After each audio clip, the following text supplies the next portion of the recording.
Hello बच्चों, तो आज हम लोग पढ़ने जा रहे हैं फोटोसिंथेसिस के बारे में। इसके बारे में आप लोग क्लास 8 से पढ़ते आ रहे हैं, कोई नया शब्द नहीं है। पर क्या होता है, क्लास 10th में बहुत सारे एडॉन्स होते हैं इसमें, तो और यहाँ पे बहुत सारी बारीकियाँ होती है जिसको हमको सीखना पड़ता है, ताकि क्लास 11th में जब इसका और हम लोग एक हायर वर्जन पे जाए तो चीज़ें हमको बहुत अच्छे से क्लियर हो जाए। ठीक, तो ये हम लोगों ने जो सेशन बनाया है फोटोसिंथेसिस का, मात्र 30 मिनट्स का है वो सेशन। ठीक, इसमें 2 वीडियोस होंगी। पहली वीडियो जो होगी वो अप्रॉक्सीमेटली 10 मिनट्स के आसपास होंगी, और दूसरी वीडियो जो है हमारी वो अप्रॉक्सीमेटली 20 या 25 मिनट की होगी। तो टोटल में बात करें तो 30-35 मिनट्स आपका वीडियो जाएगा। पर हाँ, इसमें हम लोग ने विजुअल मेमोरी का ध्यान रखा है, बहुत सारी कलर कंपाउंडिंग्स यूज़ की है, जिससे आप लोग को चीज़ें फटाफट याद होंगी, और बार बार उन चीज़ों को रिकॉल कराने की कोशिश की है, जिससे आप लोग को वो एक ही बार में आपकी मेमोरी में बैठ जाएगा।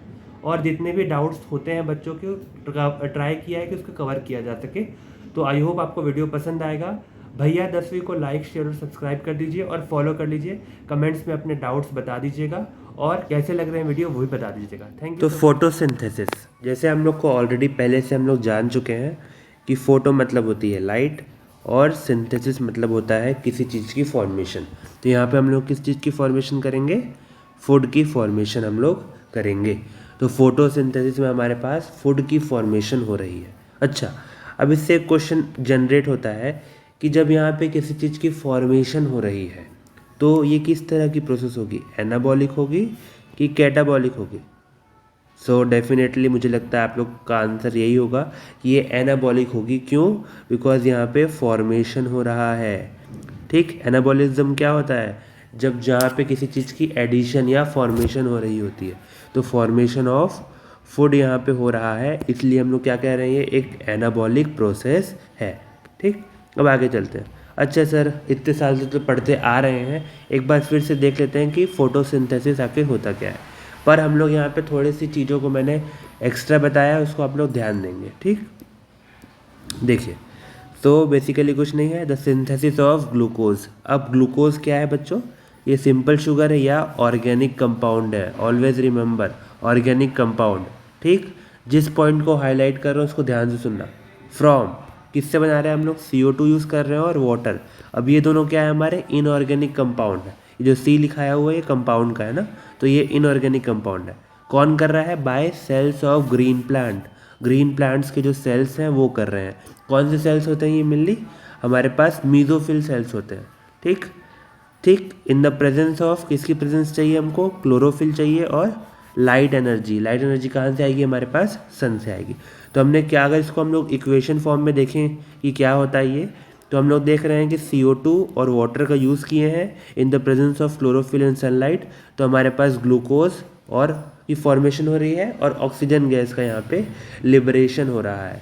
ये साइन जहाँ भी लग रहा है मतलब गैस लिबरेट हो रही है। याद रखना केमिस्ट्री के पॉइंट ऑफ व्यू से भी। ठीक, तो हम लोग क्या देखें कि इनऑर्गेनिक कंपाउंड से हमारे पास ऑर्गेनिक कंपाउंड की फॉर्मेशन हो रही है। ठीक, अगेन इनऑर्गेनिक से ऑर्गेनिक की फॉर्मेशन हो रही है in the presence of sunlight and chlorophyll. अब ये जो आप लोग को ये दिख रहा है H न्यू, ये होता है हमारे फोटॉन्स के लिए। फोटॉन्स क्या होती है सर? फोटॉन्स यानी जो सनलाइट की एनर्जी होती है उसको हम लोग फोटॉन्स कहते हैं। ठीक, अच्छा, अब सर फोटोसिंथेसिस कराना है तो हम लोग को क्या क्या रॉ मटेरियल चाहिए, और ये रॉ मटेरियल आखिर आते कहाँ कहाँ से हैं उसके बारे में बात कर लेते हैं। Raw materials and from where they come. हाँ, तो अब इसके रॉ मटेरियल्स कहाँ हैं देख लेते हैं फटाफट। तो देखिए, एक ये बेसिकली प्लांट का, मैंने पहले क्या क्या रॉ मटेरियल है देख लेते हैं। तो मेन हमारे पास 3 चीज़ चाहिए, वाटर, वाटर, CO2 और सोलर एनर्जी। अब आप लोग बोलोगे सर क्लोरोफिल भी तो चाहिए, तो क्लोरोफिल तो हमारे पास ऑलरेडी प्लांट के अंदर प्रेजेंट है, तो रॉ मटेरियल हम लोग को बाहर से लाना पड़ेगा, जुगाड़ना पड़ेगा। तो 3 चीज़ चाहिए हम लोग को, वाटर, CO2 और सोलर एनर्जी। अब देखो, ये हमारे प्लांट के रूट्स हैं। रूट्स के पास हमारे को, हमको पता है कि वाटर और मिनरल्स ऑलरेडी प्रेजेंट होते हैं। वाटर है और हमारे पास मिनरल्स ऑलरेडी प्रेजेंट होते हैं। तो एक टिश्यू होता है, वस्कुलर टिश्यू, जिसको कहते हैं हम लोग जाइलम। जाइलम क्या करता है? रूट्स के थ्रू, रूट्स से ले जा करके इन पूरे जो पानी के मॉलिक्यूल्स हैं इसको लीफ तक पहुंचा देता है।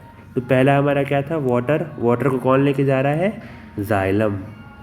अब सर CO2 कौन लाता है? तो आ जाते हैं लीफ के स्ट्रक्चर पे। लीफ की जो सरफेस होती है, कह सकते हैं हम लोग एपिडर्मिस होती है। एपिडर्मिस के ऊपर बहुत सारे ऐसे छोटे छोटे स्ट्रक्चर्स होते हैं जिनको हम लोग कहते हैं स्टोमेटा, ठीक, जिसको हम लोग कहते हैं स्टोमेटा।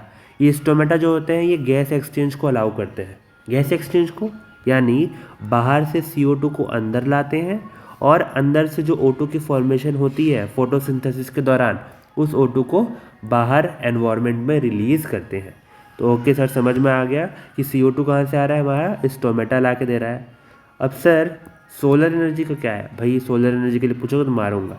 बाहर हमारा सन बैठा हुआ है, सन से डायरेक्टली हमारे लीव्स की जो एक्सपोज्ड एरिया है उसके ऊपर हमारी एनर्जी HNU यानी फोटॉन्स के फॉर्म में आ रही है। तो सर समझ में आ गया कि तीनों चीज़ हमारे रॉ मटेरियल आ गए। पर सर ये क्लोरोफिल कहाँ है आखिर, आपने ये तो बताया नहीं, लीफ के अंदर है, पर लीफ पूरी लीफ में है क्या, तो ऐसा नहीं है। अब आखिर एक क्वेश्चन उठता है कि आखिर ये क्लोरोफिल होता कहाँ है, तो इसका आंसर होता है क्लोरोफिल होता है क्लोरोप्लास्ट में, ठीक, क्लोरोप्लास्ट में। अब सर पूरे क्लोरोप्लास्ट में होता है क्या, तो नहीं, उसका आंसर मैं थोड़ी देर में दे रहा हूँ। सर ये क्लोरोप्लास्ट 9th में पढ़ा तो था, थोड़ा थोड़ा ध्यान भी आ रहा है, पर एक बार वापस बता दीजिए तो ठीक है, एक बार रिकॉल करते हैं, ठीक। तो क्लोरोप्लास्ट आखिर होता क्या है, तो क्लोरोप्लास्ट के प्लास्ट से ही हमको याद आ रहा है कि ये क्या है, एक तरह का प्लास्टिड है।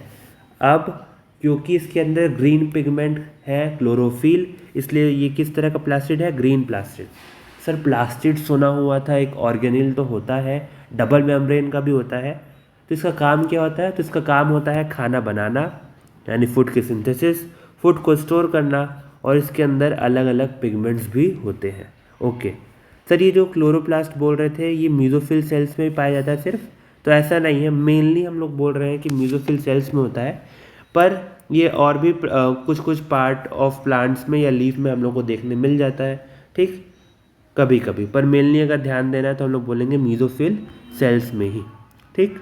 अच्छा, तो हमको ये पता चल गया कि क्लोरोप्लास्ट के अंदर क्लोरोफिल है, पर सर आप बोल रहे थे कि क्लोरोप्लास्ट पूरे क्लोरोप्लास्ट में नहीं होता, किसी स्पेशल पार्ट ऑफ क्लोरोप्लास्ट में होता है।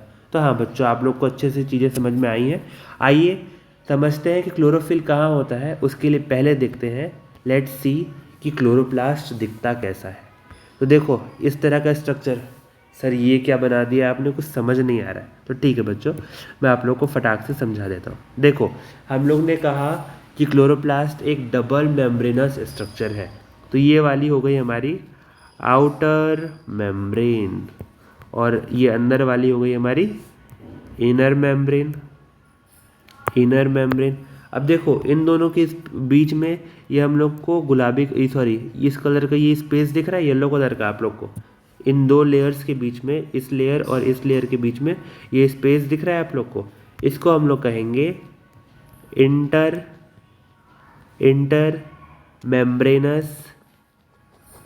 मेम्ब्रेनस स्पेस, ठीक। स्पेलिंग पूरी लिख लेना, जगह नहीं है इसलिए उतना नहीं लिख रहा मैं, ठीक। Inter membranes space, okay sir, समझ में आया सर, इतना तो आया, ठीक है। अब सर ये अंदर कुछ मटमैले कलर का गंदा सा स्ट्रॉ कलर का फ्लूइड दिख रहा है, सर ये क्या है, तो वेरी गुड बच्चों, बहुत तेज नज़र है आपकी, ये हमारा क्लोरोप्लास्ट का एक पार्ट है जिसको हम लोग कहते हैं स्ट्रोमा। क्या कहते हैं बच्चों, याद कर लो, क्या कहते हैं, स्ट्रोमा। स्ट्रोमा क्या है, फ्लूइड पार्ट है क्लोरोप्लास्ट का, इसके अंदर होते हैं बहुत सारे एंजाइम्स, ठीक, बहुत सारे एंजाइम्स। ओके सर, सर ये ग्रीन ग्रीन ग्रीन ये कॉइन्स लाइक के स्ट्रक्चर दिख रहे हैं, ये क्या होता है, तो अच्छा अगर इस सिंगल कॉइन को मैं कंसिडर करूँ, सिर्फ ये एक वाली कॉइन को कंसिडर करूँ, तो इसको हम लोग कहते हैं थैलाकॉइड, थैलाकॉइड। ओके, अब ये पूरे थैलाकॉइड के बंच को, ये बंच ऑफ थैलाकॉइड या ग्रुप ऑफ थैलाकॉइड को कहूँ तो इसको हम लोग कहते हैं ग्रेना या ग्रेनम, ठीक, ग्रेना कह सकते हैं या ग्रेनम कह सकते हैं। अब ग्रेना ही क्लोरोप्लास्ट का वो पार्ट है जिसके अंदर प्रेजेंट होता है क्लोरोफिल, याद रखना, ग्रेना के अंदर ही प्रेजेंट होता है हमारा क्लोरोफिल। अच्छा सर, ये इन दोनों के बीच में ये ब्लैक ब्लैक लाइन क्या है, अच्छा अब जो ग्रेना होते हैं वो आपस में इंटरलिंक्ड होते हैं, जिसके द्वारा किस किस सर कौन लिंक करता है इन लोग को, तो उसका नाम होता है स्ट्रोमा लैमिली। क्या नाम है उसका बच्चों, स्ट्रोमा लैमिली। तो स्ट्रोमा लैमिली के द्वारा ये जो ब्लैक लाइन दिख रही है आप लोग को, ग्रेना आपस में इंटर कनेक्टेड होते हैं। आ गई बात समझ में सर, तो साइट एक बार रिकॉल कर लेते हैं फटाक से। तो साइट ऑफ फोटोसिंथेसिस हो गया क्लोरोप्लास्ट। क्लोरोप्लास्ट के हमारे पास दो पार्ट थे, ग्रेना था और स्ट्रोमा था। ग्रेना के अंदर होता था क्लोरोफिल। अब मैं एक चीज़ नहीं बताता हूँ बच्चों कि ग्रेना के अंदर होती है लाइट रिएक्शन। क्या होती है ग्रेना के अंदर? Light reaction. और स्ट्रोमा के अंदर होते थे एंजाइम्स। हाँ सर। और स्ट्रोमा के अंदर होती है डार्क रिएक्शन। अब सर ये लाइट रिएक्शन और डार्क रिएक्शन ये सब क्या क्या है सर, नहीं समझ में आ रहा। तो आइए चलते हैं इसके मैकेनिज्म में। ठीक, आइए देखते हैं क्या होती है लाइट और डार्क रिएक्शन। वेरी इंपॉर्टेंट है बच्चों।